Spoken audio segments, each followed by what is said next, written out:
మాట్లాడాలనుకున్నా. ఉభయ పక్షాలకు కూడా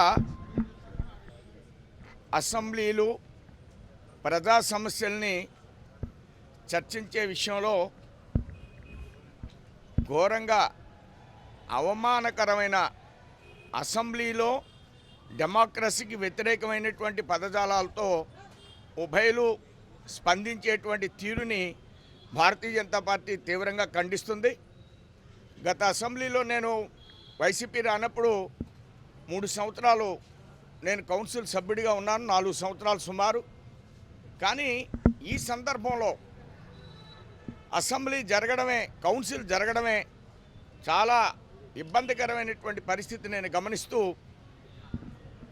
గతంలో నేను వైసీపీ సభని బహిష్కరించిన సందర్భంలో ఆ ప్రభుత్వం నడిపినటువంటి తీరులో మేము కొంత మాట్లాడడానికి అవకాశం వచ్చింది.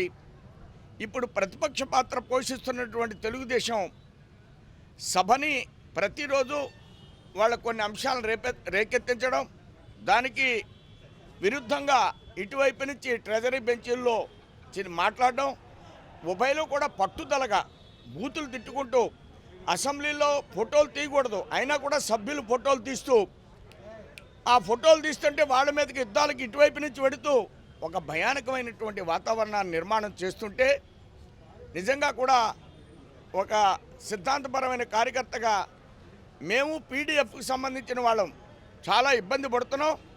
నిన్న మంత్రివర్గ సభ్యులు బీఎస్సీ మీటింగ్లో దీన్ని మేము ప్రస్తావించాం. కొద్దిగా చైర్మన్ గారు మీరు ఈ సభను సరిగా సజావుగా నడపండి అని. నేను వస్తున్న సందర్భంలో డిప్యూటీ చైర్మన్ చాలా హుందాగా ఉభయల్ని కూడా కంట్రోల్ చేస్తూ రెడ్డి సుబ్రహ్మణ్యం గారు గట్టిగా చర్యలు తీసుకున్నారు.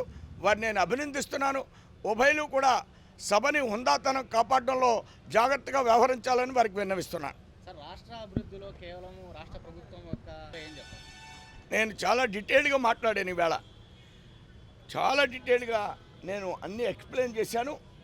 కేంద్రం యొక్క సహాయం లేకుండా ఈ రాష్ట్ర ప్రభుత్వం, గత ప్రభుత్వం, ఈ ప్రభుత్వం కూడా మనుగడ సాగించడం లేదు. గత ప్రభుత్వం అప్పులు చేసి పరిపాలన, పప్పుగూడు వాళ్ళు పసుపు గుంకాలు తర్వాత ఏవో ఇచ్చేశారు 30,000 కోట్లతో. ఈ ప్రభుత్వం 40,000 కోట్లతో అప్పు చేస్తుంది. కేంద్రం ఇచ్చే నిధులతోనే ఈ రాష్ట్రంలో అభివృద్ధి జరుగుతుంది. స్పష్టం. అమరావతి రాజధానిలో బీజేపీ స్టాండ్ ఇప్పుడు చెప్పారు, ఎలా ఉండబోతుంది సార్ భవిష్యత్తులో? చాలా బాగుండిపోతుంది మీ కళ్ళతో సరిగ్గా చూస్తే. మీరు వెళ్ళి రైతుల దగ్గరికి